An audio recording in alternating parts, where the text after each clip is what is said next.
So, all right, so we are starting recording. I believe it's recording. Yes, all right.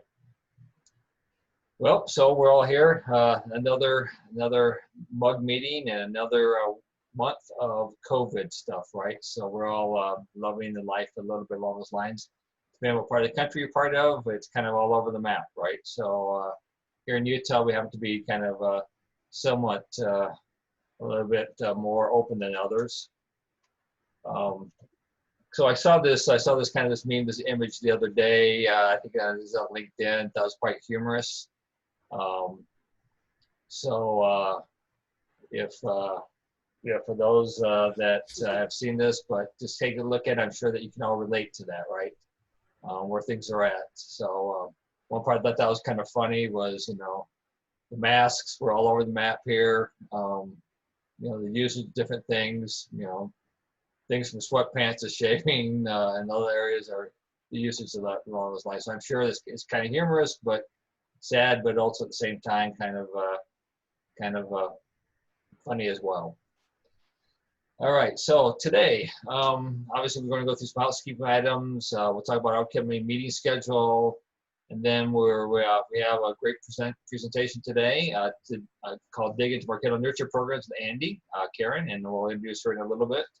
And then, of course, then we'll have some conversations and then networking along those lines. And as always,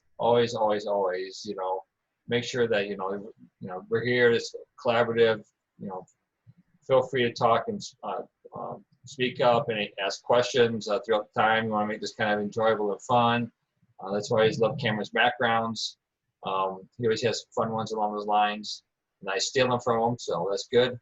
We want to make sure that everybody's welcome here to participate, and just want to make sure everybody's here to place a network and have a good time. So some of the housekeeping items, as you may be aware, that there's the Experience Makers event going on next week. I thought, is it 22nd, 23rd? I thought it was the 23rd and 24th, but maybe I got my dates mixed up. It says 22nd, no, 23rd. 22nd, 23rd. Okay, so 22nd, 23rd. So it's next week, so it's all virtual. Got some great presentations there. Make sure that you can register here along those lines. So I'm sure you've seen it across as you log into your Marketo instances. That pops up on the bottom these days. So please register along those lines. If not, there's a place to go to Adobe Events and take you right there as well. Want to put a plug in to subscribe to our virtual user group YouTube channel. Right now, a lot of these are being recorded and we are putting them up online. And that's not just for us alone, but also other mugs out there. And so you can actually go out and look and kind of hear from other mugs and kind of other presentations along those lines if you have information or kind of want to learn a little bit more along from that standpoint. In addition to that, there's a Mugs Professional Slack group there that several of us are a part of. Great information, great areas for resource besides just the community and Marketo community and other people you have active reference to. So feel free to join that as well. And these links will be available on the presentation after you send afterwards, so you don't have to remember all that stuff. So feel free to jump into those. Okay, our upcoming meeting schedules. Not there's going to be a lot. So today, the 15th, we're digging into Marketo Nurture Programs, as we talked about.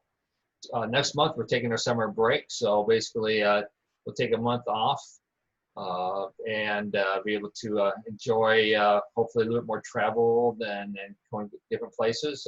Andy was just mentioning that she's actually heading out from Chicago up to South Dakota for a little bit in August. So anyway, so hopefully everybody has some plans along those lines. And then we'll pick back up in September, October, November. Andrew and I still haven't quite figured out what we're going to do, and we don't know if we're going to still be virtual, if we're going to be able to do things live again. We're just treating this month by month and process, day by day as it goes along with kind of the rules and expectations of the particular state that we're in, and see how it goes. And then we're not sure if we're going to be able to host our annual get-together in November or the first part of December this year. I just don't know how it's going to happen and what the plans are for that one, which would be kind of sad, actually. But we'll see what we can make happen there. So stay tuned. And if you have some ideas we're always open to those type of suggestions or recommendations. We do not, Andrew and I do not have the corner on ideas. We have, matter of fact, probably have a very limited slice of that pie. So in addition to that, because we're all virtual, you could actually go out, besides going out to register just for this event, you can actually go out and actually register and participate and attend other virtual mugs out there. So if you go to mugs.marketo.com, go to that, look at upcoming events. You don't have to stick with just a Salt Lake one, right? If there's something else that's of interest or anything along those lines, feel free to join. All those other mugs are very welcoming and opening to others to participate, since we're all virtual these days. So feel free to jump out to some of those. And these are some of the ones that are in the upcoming this month. But and then there's obviously some others into August and beyond that from that standpoint. Now, kind of a fun thing today too is that Marketo, bless their souls, are, because we're all kind of virtual, are planning to give away 3 $20 gift cards as well. So we are pretty excited. We're excited about that, and we have the ability. Yes. So we have the ability to give away 3. We're giving away 3 gift cards provided by Marketo. How's that? And speaking with them, basically you have a choice, selection of different options and vendors or retailers that's being fulfilled through Marketo and Sendeso. And we'll talk about what those are. And Andrew, I don't know if you want to give any teaser along those lines, but. No, it can be a surprise. Or Andrew, yeah. Oh, sorry. I heard Andy. My bad. I see, we're going to do this like the whole time, right? Yeah. Just for a teaser, we're going to have some questions, some good ones, hopefully. And I'll ask those, and those who buzz in with the right answer first, will get them. So be sure to pay attention here, and and get your $20 gift cards. Are people buzzing in vocally or in chat? We're going to buzz in vocally, so speak now or forever hold your peace. Andrew is going to be our giveaway guest prize host, so he is going to be the judge, jury, and executioner or executor of all that stuff. So, yep, yeah. Break out the scythe, right, or the sword, whatever you want to call it. Yep, exactly.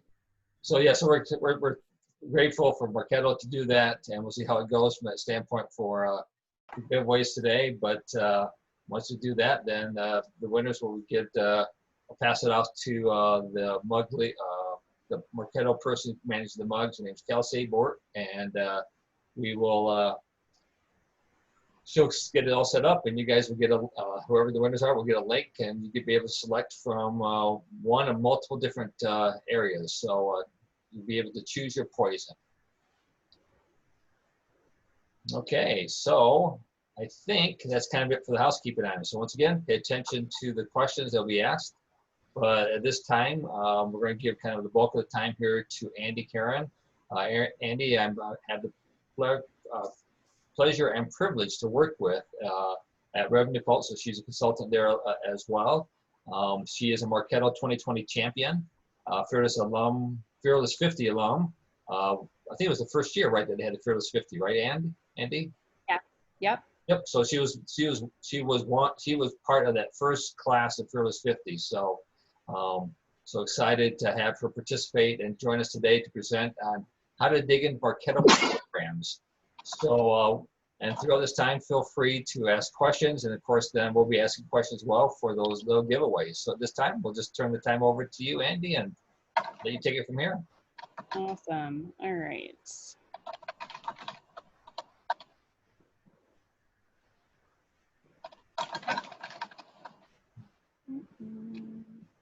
All right, let me get my PowerPoint up and going, and we will be off and running here.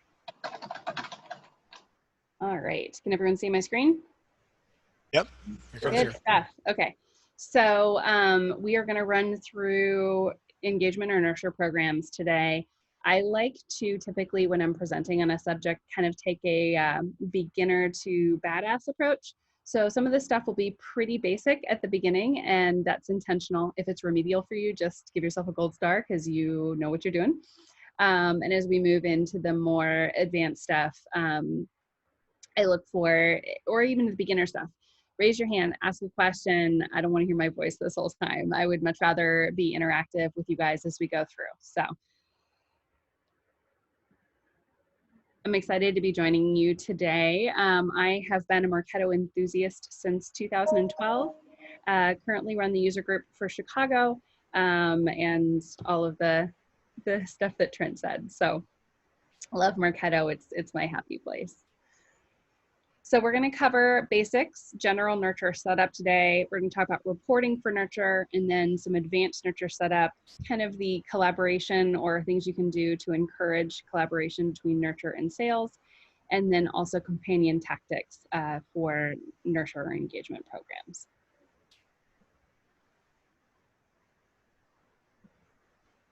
All right, so really just starting from the top, what are Nurture engagement programs? So these are essentially a different type of program compared to the other program types in Marketo that allow you to really funnel and change who gets what content on a set cadence without having to create a crazy set of smart campaigns, flow steps, wait steps, etc., in order to execute on that. I'm sure some of us who have been in this a lot longer remember the whole traffic cop scenario.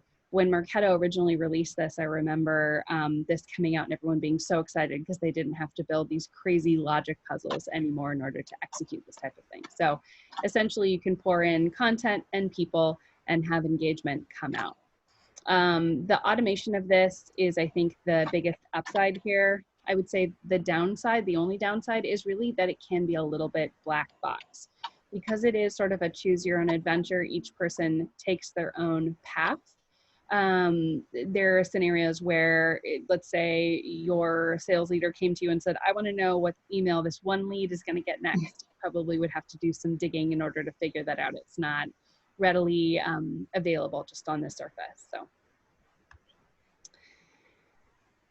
So before we dig in too deeply in Nurture, I do want to bring this up. I get a lot of questions that come up or conversations with clients where they come to me and they say, we need to nurture some leads and we have these 5 emails and they need to get every single one a week, this day, this time, exactly this order. We don't want anything to change. Or we have 3 emails or 2 emails or whatever it is. So we need to do a nurture. And I think there's a really big difference between doing a standard drip where it's 1 email, then, and engagement programs. The cost to benefit ratio of taking the time to actually set up an engagement program is usually not sufficient enough for the execution of, let's say, 2 or 3 emails that you want to go out to a certain population when they do X or Y or Z. Engagement programs are really designed to be a much larger conversation that you're able to have at scale with a larger population that isn't getting the exact same emails in the exact same order, where it's actually listening and responding and interacting with their engagement with the brand as a whole, instead of just giving a one size potentially fits none sort of conversation. So there are times where you do want to drip. Someone signs up for a demo, there's a set number of emails they need to get. Webinars, the reactions to those registrations, et cetera, those are all going to be set processes. Those wouldn't go, but it might make sense to do a drip. But when it comes to Nurture, this is really a long tail conversation that's meant to exist over time and be evergreen for the brand. So let's just talk quickly about engagement programs. They're a little bit different than your standard program in that the setup itself is not going to look the way that other programs do. Streams hold the majority of your content and they're run on cadences. You can have up to 25 streams per engagement program, and you can add all the content or programs that you want in there, and we'll dig in on how you do that. But ultimately, at the end of the day, this is really designed to function as a content delivery platform. right? So an outbound tactic to follow up on your inbound tactics.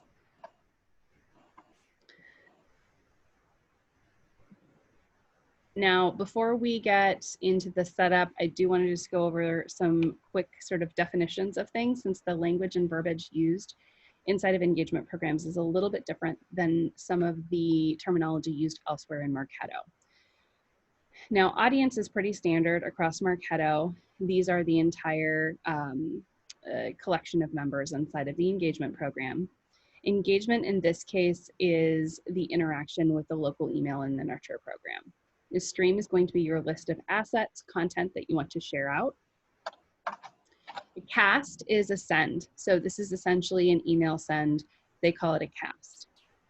Cadence is the schedule on which casts go out. And this is regular and without some sort of fancy footwork, not variable.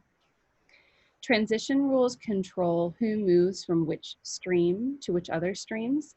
Typically this is forward, but sometimes you will see these with potential variables where they might move sort of backward, as it were, in the streams, depending on the overall structure and purpose of your nurture.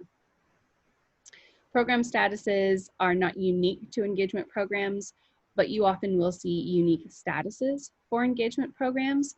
Although sometimes I find that program statuses for this particular channel aligned with a standard email channel tend to work best. And that way I can see overall who is a member but hasn't received anything yet, who's been sent or delivered to, who's opened, clicked, engaged with the CTA, bounced or unsubscribed as good statuses for being able to understand my audience at a glance. Now you can set people to a paused or normal cadence. So this would mean people who are currently eligible or not to receive content regardless of their membership of the program. And then finally, exhausted. This indicates that they have received all of the content they were eligible to receive, potentially in the stream in which they currently reside typically, and that you need more fuel to keep your engine going. All right, so we're gonna dig in on Nurture setup. Before you actually start building your engagement program, it's really important to take a step back and understand what the overall purpose, the KPIs, the deliverables of this engagement program are.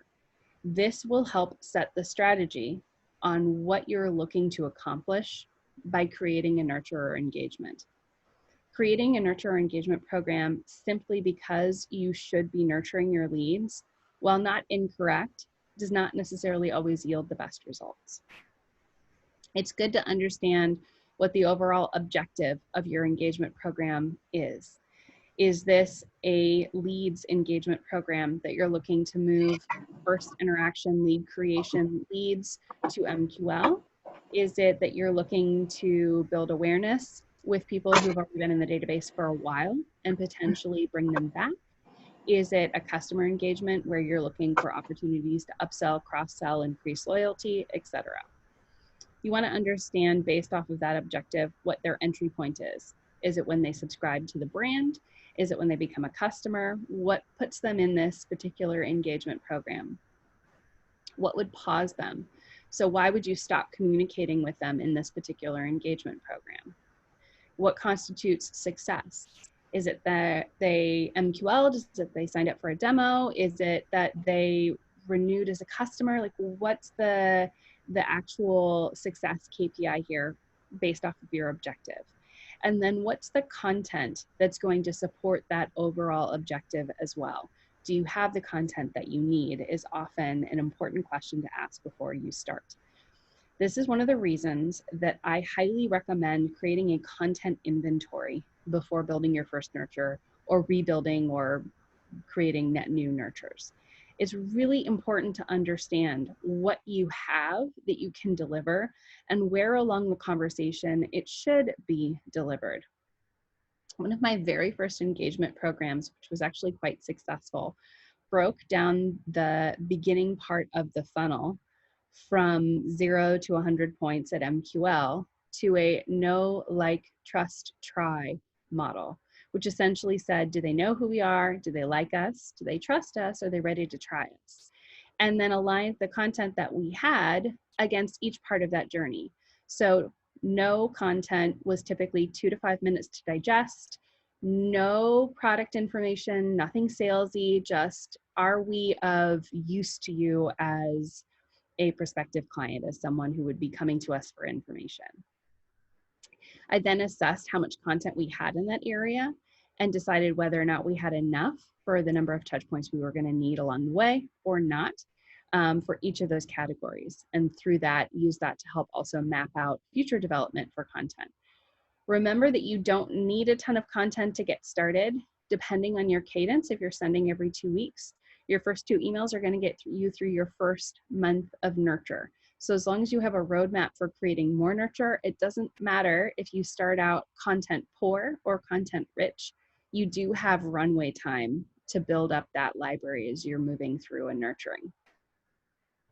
It's also really, really important to determine exactly who your audience is going to be and how they're going to progress through the content. Is it that their score is going to go up? Is it that they're going to interact with certain key components of specific parts of your offering and you want to put them in a stream more heavily focused on just that one part? Is it that you're going to be continuing to profile them and understand them better as they move through? And at that point, you would put them, let's say, in a stream specific to that job focus, title, or region, how you're going to play that out.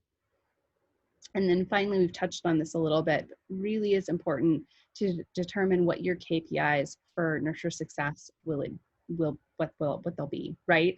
So if you're doing ROI-based reporting and you want to use this as a latter part of the W influence touch, you need to make sure that you're syncing this over to Salesforce, you're doing all of those types of things. If you're looking at simply vanity metrics around opens, clicks, etc., you want to make sure that you're tracking and surfacing those correctly to the program statuses.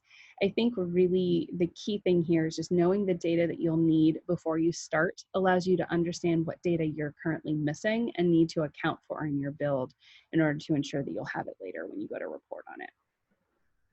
All right, so really starting from the beginning, initially when you create a program, this is going to be using the engagement program type. The typical channel here is Nurture. That's standard out of the box Marketo. Make sure that you're using your correct naming structure for this, whatever that might be. Now, when you initially create this, you're going to want to sync it to an SFDC program probably. Now, this particular instance does not have an integration to Salesforce, so that line item is not there, but it would be there obviously if it were. You're also going to want to go into setup and make sure to turn your program off. This is a fail-safe, so that if everything else is ready to go and you're not actually ready for emails to go out, this isn't turned on, nothing goes out. Also, if you go to activate everything and your emails didn't go out, go check here because you might not have turned it on again before you go. And then finally, I like to turn off notifications here. I find that notifications about exhausted content clutter my instance up at the top. I'd much rather have my notifications be about things like a failure to sync or something like that. So it's a good, at least for me, best practice to do at the beginning as I'm getting this all set up. So then you're going to go through and create your streams. So this is basically just the subdivision of the conversations that you're potentially going to be having with your audience as they progress through. Now, typically most nurture programs that I work with have 2 to maybe 6 streams. It really just depends on what the particular strategy for that engagement program is and what the journey looks like. Sometimes I find it useful to put a stream in there specifically for anyone that I'm pausing if I want to pull them out completely and not remove them from the program, since I would lose metrics. Streams can be cloned, so you can have one stream of content that you have already pulled together, and you can clone the entire thing over to your second stream if for some reason you want to use the content on multiple streams. And then you can rename them however you desire. Once you have your streams in place, you'll want to set your cadence. Now, the cadence is dependent on a start date. So if you set it for a start date of tomorrow and then don't actually go live until 4 weeks from now, If you go back in to modify this and change this, it's going to require you to also change the future date for when you actually want to have the first cast go, since it would be a date in the past. Now you can select this for multiple days of the week and have it go more than once a week if you really wanted to. If you think your audience would not be oversaturated by that, that capability is here. Otherwise, you check weekly and then change it either to every 1 week, 2 weeks, 3 weeks, etc. Pick the day and pick the time, and this is when it goes. Now there is a local time zone component here. I have found it to be a little bit buggy, so I'll basically just say use at your discretion. Now, transition rules are an internal functionality within each stream that determines who enters the stream. So when you initially create the program, you'll probably have a smart campaign that determines who goes into stream 1, but who moves from stream 1 to stream 2, or stream 2 to stream 3, or stream 1 to stream 3 is all determined here. You can set additional filters that only allow people who are currently in stream 1 to move to stream 2. This also helps to ensure that people maybe don't move backward or into a stream you didn't intend. So as we all know, Marketo is very literal. It's going to do exactly what you tell it to do. So you do want to check that this is actually functioning the way that you want it to as far as who can move where. Now you can also use smart campaigns to control transitions completely and not use the transition rules themselves within the streams if you prefer, but that is also up to you and what your comfort level is with that control, and also B, the use case in general. Sometimes smart campaigns are unnecessary if it's just a score change. If obviously someone's score is probably not going to jump backward unless you zero them out, and you're not looking for score to be lower in the first stream, they wouldn't move backward anyway. So it's really just around how you're using it and what your use case is. All right, so assets are anything that is added into your program. These can be local emails that you built inside of your Nurture program. You can drag and drop them over, or you can hit the plus symbol at the top of the stream to add additional content. Now, if you put something in a stream that you did not mean to put there, you can easily remove it. Once you're ready for it to be live, you need to activate it in order for it to send. If an asset is in a stream and the cadence is live, everything's going, but you haven't activated that one particular email, it still will not be eligible for send. So you do need to make sure that it is not grayed out, that it's actually lit fully in order to make sure that it is enabled. Now, one great thing about engagement programs with assets is if you have the same email or program for that matter, and we'll talk about how to pull programs over, in an engagement stream or in multiple engagement streams, Marketo will recognize across the engagement program that that's the same asset with the same audience, and it will only send it once. So if they go through a cast where they're eligible to receive email 1 in stream 1, and then they move to stream 2, they would no longer be eligible to receive email 1 in stream 2 because Marketo recognizes that they've already received it. Now for your smart campaigns, you are going to want to have campaigns that control overall who enters your nurture or engagement programs. This might be based on a form fill. This might be based on a life cycle stage changing, any variety of triggers. Remember that your triggers are an all in the sense that, or an any in the sense that any one of them will trigger someone to move over. There's not logic for these where you can say or. So you may need to have several smart campaigns that have additional criteria for moving over if you have filters that only apply to one trigger. You'll also want to make sure that you are setting up smart campaigns to track your statuses as individuals engage with the content in whatever way you're going to be tracking that. So again, that may be based on statuses looking at engagement with content. Do they open the email? Did they click, etc.?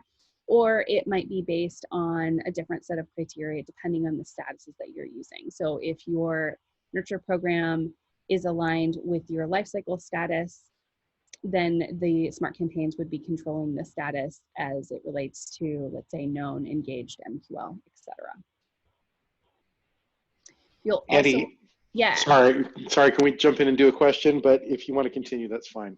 And then we'll do questions.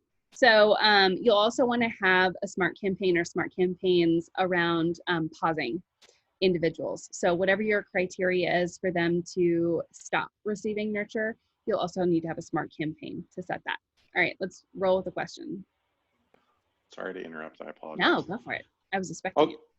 Okay, so we're going to ask the first question, and the first person to say buzz, because we have no buzzers here, is who I'll call on.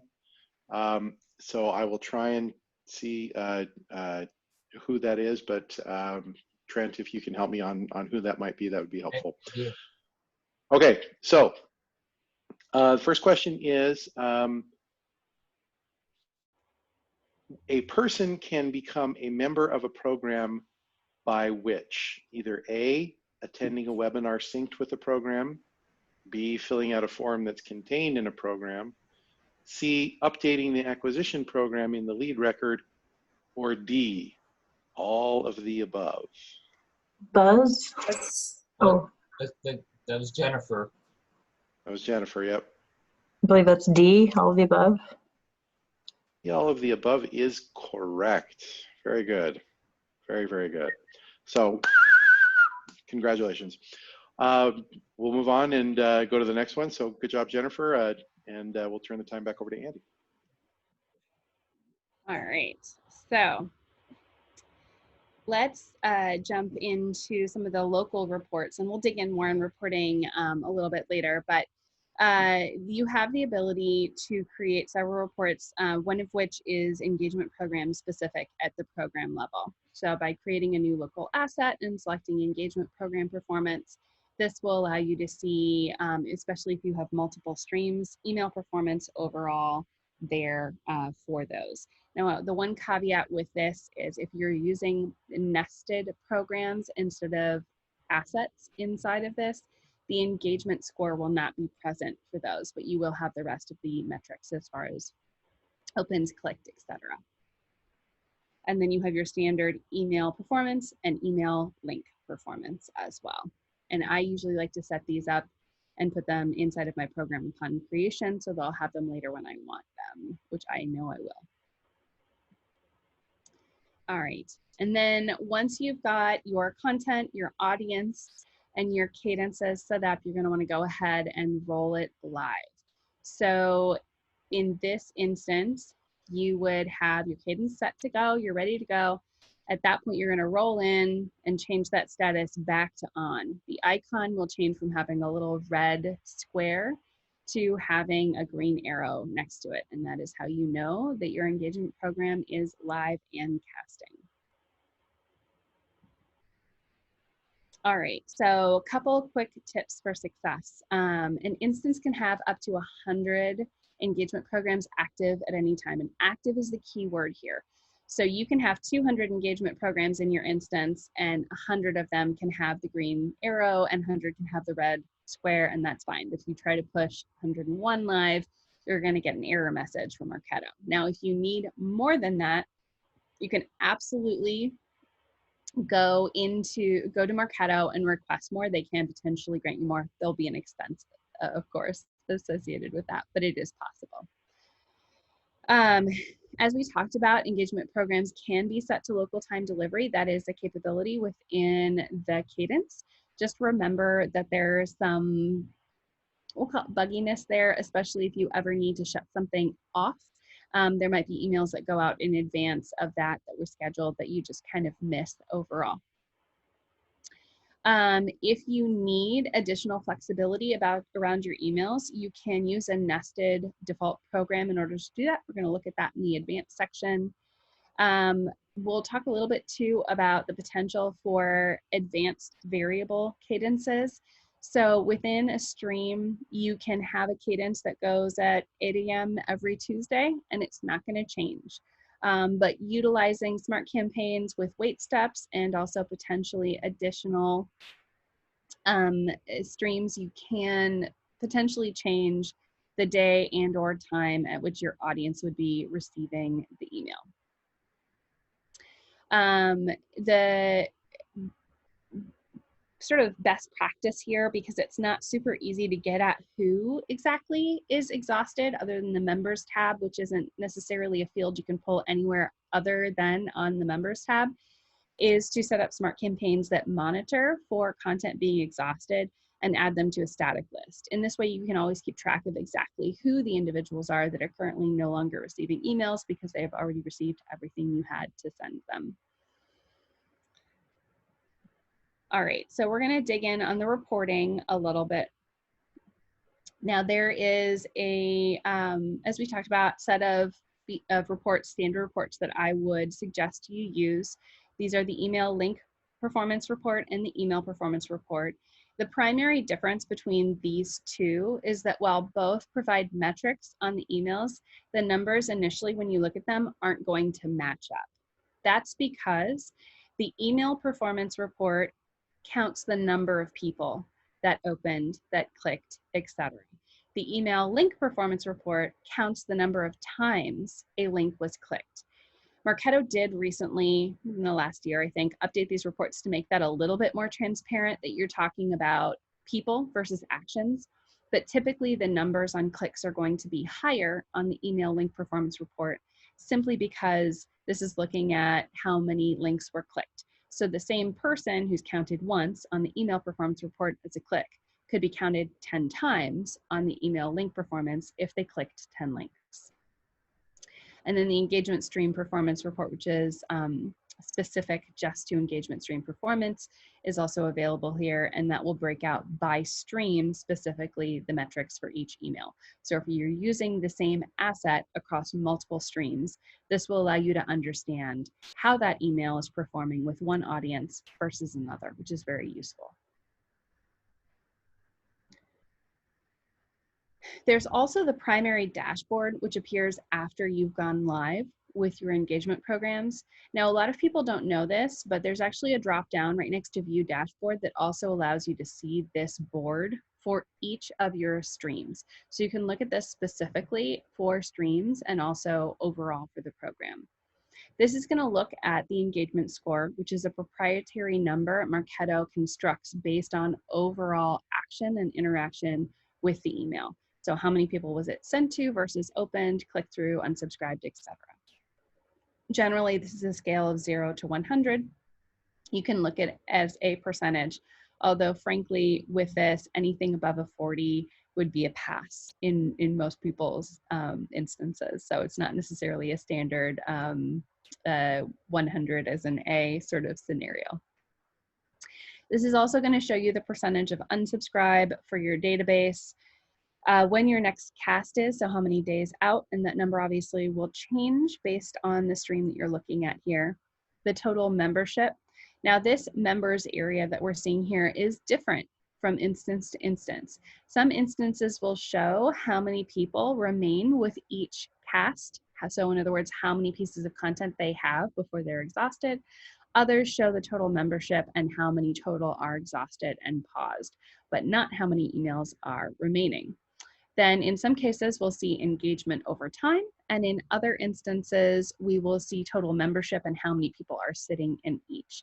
It's interesting, there doesn't seem to be a rhyme or reason why the dashboards are different across different instances, but you may notice this looks exactly like the one inside of your particular instance or a little different. You'll also see a dashboard for highest engagement in the bottom corner, and this is a specific score for each individual email, which you can also get on that engagement email performance report. So this is the unique scores that are then used to blend up to that 69 that we see in the upper part of the module. All right, so we're gonna jump into advanced nurture setup here. We're gonna dig in a little bit more deeply, especially on the idea of nested or utilizing default programs or other program types inside of your engagement program. So before we do that, can we jump in for another question? We got Yeah, one more. let's do it. Is that okay? Okay. Real quickly, remember just to say buzz, and we'll try and get that get the first one in there. Question this time is, what are transition rules for? Buzz. That's Brandon right there. Go ahead, Brandon. To move from stream to stream. Andy, is that correct? We have a winner. We have a winner. All right, Brandon, very good. So Jennifer, Brandon, very good. We've got one more try a little bit later, so look out for that, and turn the time back to Andy. All right. So one of the slightly more advanced functions inside of engagement programs is the ability to schedule availability for content. I personally absolutely love this. It means that if you're going to be on vacation and you know that there's a blog that needs to go out next week in Nurture, you can schedule it to be available starting next week. If you want to limit a piece of content that's only viable for the next month, 2 months, 3 months, you can schedule that in advance. And Marketo will automatically retire it when that clock runs out. It's great also because you don't have to think about things that are perhaps longer tail, more evergreen. So if the piece of content is only viable for 12 months or until the end of the year, all of that can be established at the time that you initiate this. And in that way, you're really able to have a lot of extra control over what's available to your audience and when here. It also allows you to do a lot of additional planning up front if you have the luxury of such a thing. You can also control with the pause functionality what people can get and when, in the sense that they're in the stream, but they're not available to actually receive content. So the pause functionality can be used for things like somebody unsubscribing, and I'll talk about why it would be important not to just remove them from the program. Somebody MQLing, sales has taken over the conversation and we want to move them. Someone who was here and MQL'd and then became a customer, they're going to move into maybe a different engagement program. We still want to retain them here. Now, the reason that you don't want to remove people, and pause is so important, is that when you remove members from any program, an engagement program is just the same, you lose metrics. So if you remove people from your engagement program, you're also going to remove their data from all of your reporting. And as you look at the sole purpose of engagement, which really is to move people into a deeper interaction, a deeper relationship with your brand, the idea is if you've done your job correctly, all the people that you added, let's say a year ago, should be paused, right? Or would be in a perfect world. If you were to remove them, you'd lose all of that great success data that you've packed in there over that time. So pausing them allows you to keep them inside of the program, retain the data, but also control who is getting what. This is also really useful for things like marketing suspend. So if somebody comes onto your website and decides, I'm not going to unsubscribe, but I want to mute you for 30 days, when you marketing suspend them, you can also pause them inside of your engagement programs, because in that way, you also don't have the reality of this is the number of people who were eligible to receive the email versus this is the number of people who actually did, skewing your metrics overall for performance as well, which is very nice. So the next big thing is about retiring content. So if you've placed a piece of content in there and you've never sent it out, you can absolutely remove it. I think I just froze. That's a great face. Oh, that was a fun freeze on my face. I don't know if you guys can still hear me. So you can absolutely remove content that's never been sent. But for content that's actually gone out and you don't want it to be eligible to be received anymore, you want to archive it. Again, this is for the same reason that you would pause somebody. You don't want to remove the asset because doing so would remove the data that you have available about it at the program level. So always archive things that are no longer viable for send rather than removing them from your engagement programs.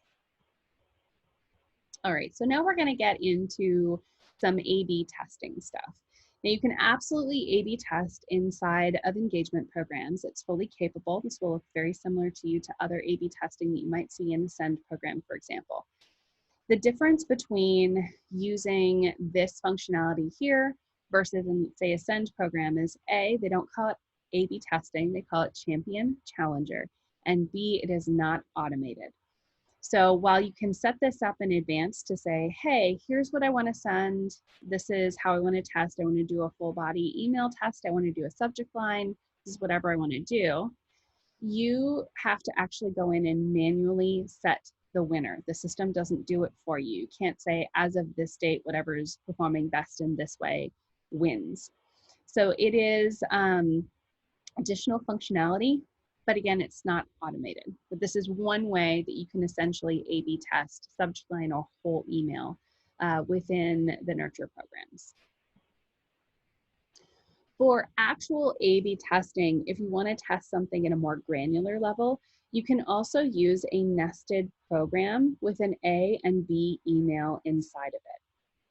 When you're using emails nested in this way, it allows you to send the email via a smart campaign nested within your engagement program. This means that you can use a functionality like random sample to select the number or percentage of people who are eligible to receive the email that will receive it, and then send the remainder, the B. Now, there are a couple downsides to this. If your database is not clean and you have a lot of duplicates, and those duplicates make it into your engagement program, there's a very good chance that your random sample could send that same person an A and a B, because it's not going to differentiate between those two leads. Unlike a normal send program where it's looking for dupe emails, this doesn't do that. So random sample can send the same email address, multiple emails if there are different leads. That said, this also provides you full reporting. So inside of those engagement stream performance reports, your email performance reports, these two emails are going to show up as separate line items, which means you won't just see the open rates or the click-through rates. You'll actually see each and every single individual metric, and that can make diagnosing which email is the winner much easier from an overall standpoint of, hey, the open rates are basically the same, but the click-through on B is way better. So we should use this one for this particular use case. It's also a way to test other things beyond whole email and subject line. So if you've got different things you want to test there, you can absolutely do that.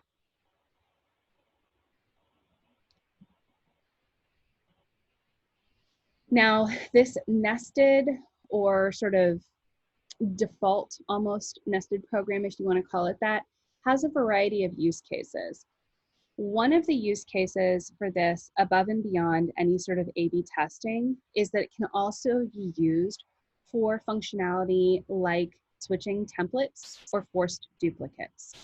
So there are some use cases where this would be useful, and you can either create a nested program inside of your Nurture, or you can use programs outside of Nurture, and we'll dig into that next. But because the engagement program recognizes that email 1 is the same in stream 1 and stream 2, it's not going to send that email twice. That functionality is in there, but it only recognizes the same email across multiple streams. So what happens when you have a rebrand and suddenly you have a new email template, or you have, for some reason, a secondary email that's delivering the same content that was already delivered? A great use case for this would be a webinar invitation versus a webinar recording. If you use a nested program, you can track membership for engagement with your previous email or emails and exclude them from receiving this and send only to those who are in the stream and eligible to receive it.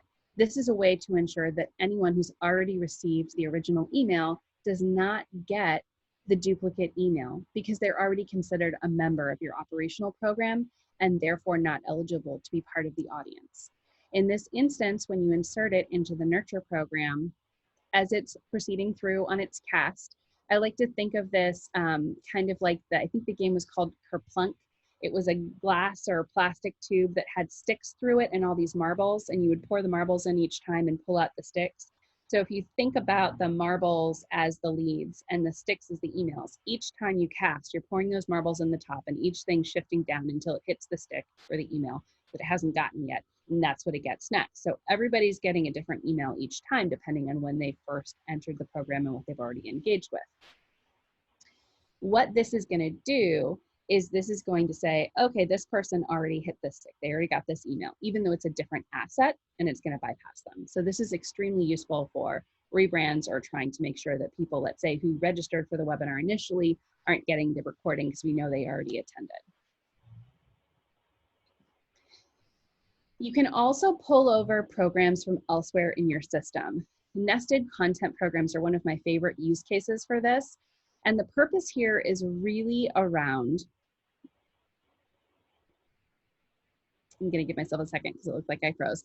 So the purpose here is really around ensuring the best possible experience for the lead. So let's say someone comes into the website, they've just discovered your brand, they download a white paper, they're entered into Nurture, and guess what? First thing they get is that white paper in Nurture. They're going to be like, wow, these people really aren't, they don't know what they're doing, right? Like, I just downloaded that.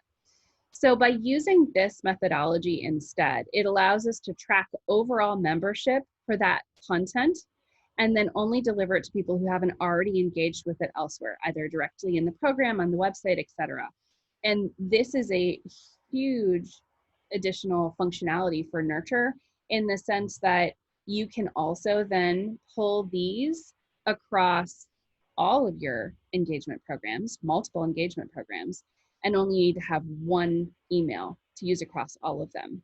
If you're tracking membership for, let's say, member of the program, as in was sent and then visited, engaged, and that way you can bypass in multiple engagement programs people that receive the email in one. So this is scalable across a much larger percentage of your database and your audience if you're using multiple engagement programs. This is also a great opportunity in here to use dynamic content, and you can use dynamic content anywhere, but I don't dig into it too much here because frankly, we're already almost at 42 minutes, and I know we want to keep it under the hour mark, but I can direct you to some great information about how to use dynamic content. It would allow you to extend your engagement program, let's say, to cover multiple languages, multiple regions that need different messaging, different industries, different job types, etc. It's basically a single email with a variable message based on a segmentation. All right, so finally, we're going to talk about the Nurture Library Program before we wrap up with communication to sales and additional kind of sister tactics, if you will. So the Nurture Library Program is a different functionality of the sort of nested program in which you create your emails inside of a standalone engagement program that will never roll live.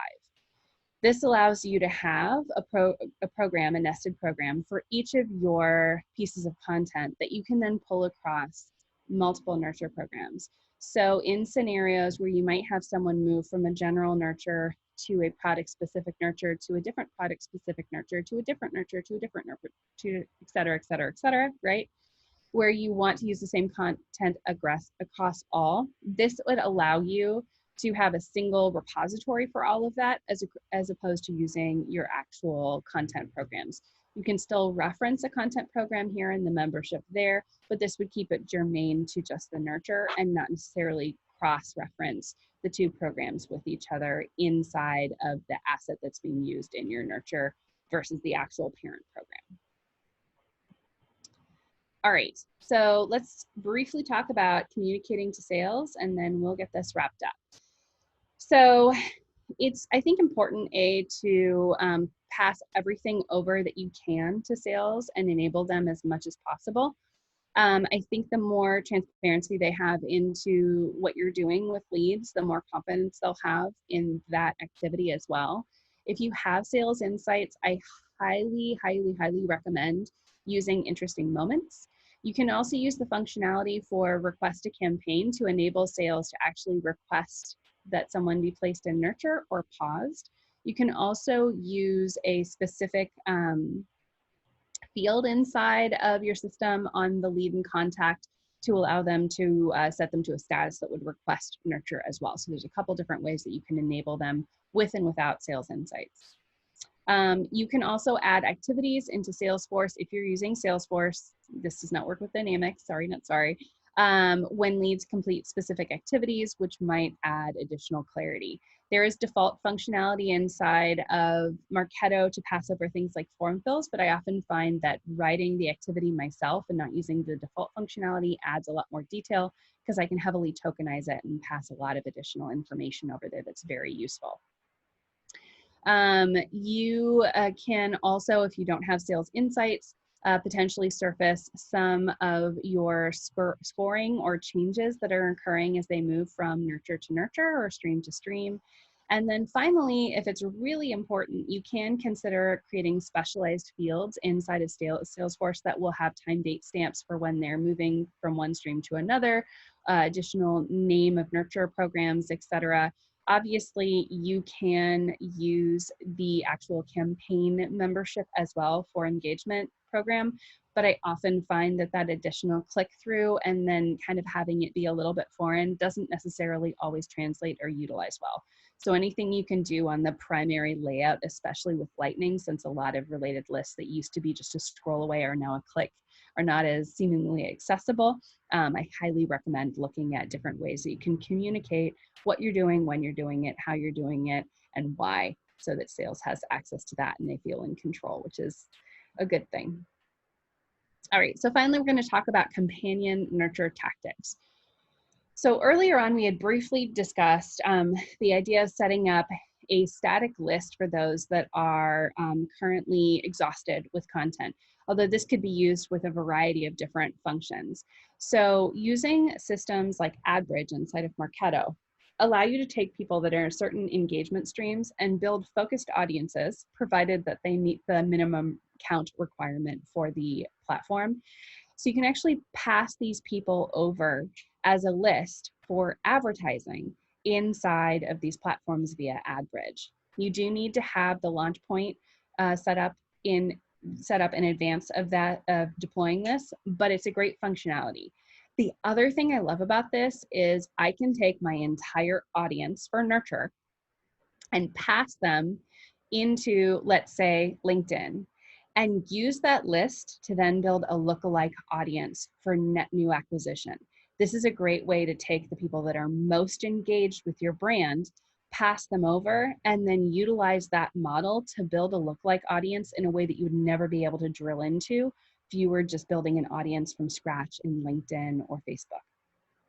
So really useful. All right, I'm going to pass it out to just general Q&A. Did we do our last question? We haven't. I thought we would do Okay, that let's at hit it the up. end. Okay, All right. awesome. Okay, so this is the last one. The question is, which of the following is the best approach for adding members to an engagement program? Is it A, create a triggered smart campaign with a add to engagement program flow step? B, to use transition rules in the stream? C, to import members into the program using a static list? Or D, to create a form in the program? Also posted in chat to reread. Oh, Buzz. Okay, so if somebody buzzed, who was it that buzzed first? I missed that, I apologize. Sorry, it's Fatty. Hi, Fatty, go ahead. I think it's A. Okay, Trent, Andy? Yes. That is correct. Yes, that is correct. Create a triggered smart campaign with an add to engagement program flow step. That is correct. So Fatty, congratulations. So Jennifer, Brandon, Fatty, congratulations. You guys will all get $20 gift cards. Trent, how do you want to handle those? Do you have their email addresses? And Yeah, I'm getting them from that. Kelsey? I'll just send you a private chat here really quickly. So Andy, there is a question from Brandon Christensen. Brandon, if you just want to talk about it, it's also in the chat as well. But Yeah, give me just 1 second before we jump into that. I just want to circle back because I think this is something we didn't talk about. It's a really interesting point. So on that last question, the potential of adding them to a static list or putting a form inside of your engagement program as potential options for adding people, I really want to hit on that. So this is an outbound tactic, which means it doesn't have the capability to acquire anybody. So you would never want to have this be your program of origin for someone inside of the system, because then the channel that's going to perform for creating net new leads is an outbound channel. And unless you have a psychic giving you email addresses of leads that convert, that's probably not realistic, right? So it's important to think about that with all outbound programs, whether that's a send program, an engagement program, whatever it is. If the only thing it's doing is emailing out, then you never want to upload a list there, and you never want to put a form there, because that's not a way that you can acquire somebody. You have to have their email address in order to email them, and it had to come from somewhere. So it wasn't your send program, and it wasn't engagement. All right, cool. Let's go with Brandon's question. Awesome. So I was just wondering, I liked your idea with utilizing the last interesting moments, as we do have the Sales Insight installed. And so obviously you could stick it within each engagement program, where it just, once they're added to the engagement program, you add a last interesting moment that says they're added to the initiation nurture, or whatever the name is. Does anyone know if there is a trigger token that we could use that would pull in the name of the program, so that it can be global? Yeah, absolutely. So there is a way to operationalize this. Are you familiar with the tokens of trigger dot? Yes. Okay. Is there a trigger dot for program name? Yes. So if you had a program status changes trigger in an operational program, and then your creation of interesting moment used trigger.name, that would actually add in the name of the nurture program that they were added to. Gotcha.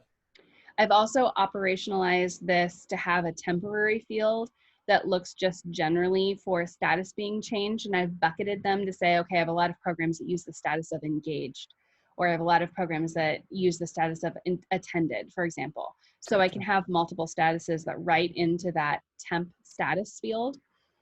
And then I tokenize a last campaign or most recent campaign status or membership that actually puts the program name and the status into one field, and then nulls out the temp.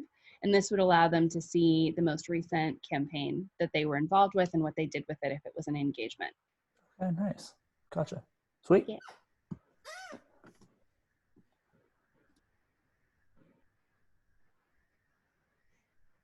And obviously, if you are not someone who speaks up, feel free to throw questions in chat, or you can always message me, across a variety of different contact platforms if you want to reach out afterward.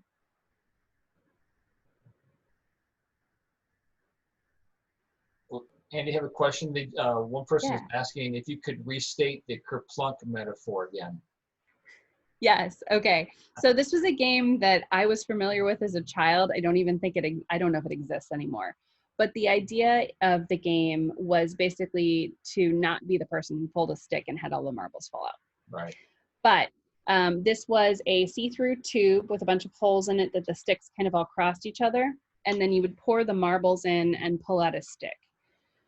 So if you think about, in this case, a bunch of sticks being stuck in this tube and the marbles being poured in, every time Marketo does a cast, it is pouring the marbles in fresh. So the marbles will shift down until they hit a stick. Not every marble is going to hit the same stick, because not every marble is on the same path. They may have already hit a stick before, they're not going to hit it again, essentially. It's kind of a weird analogy maybe, but this is how my brain works, so is what it is. But essentially the thing to know is that every time there's a cast, it starts fresh by pouring people in from the top.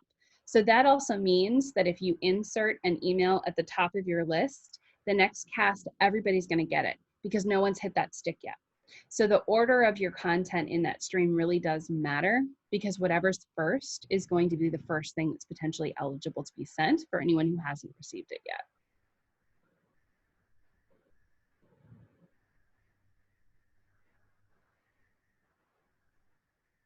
All right. Yeah. Well, a huge thank you for having me, you guys. It's been fun to sit here and spend some time nerding out with you on engagement programs.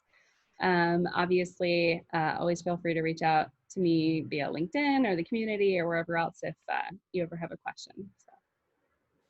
No, thank you, Andy. Appreciate it. And thanks for everybody to hanging out with us for a little bit longer and all the questions and comments that we're making.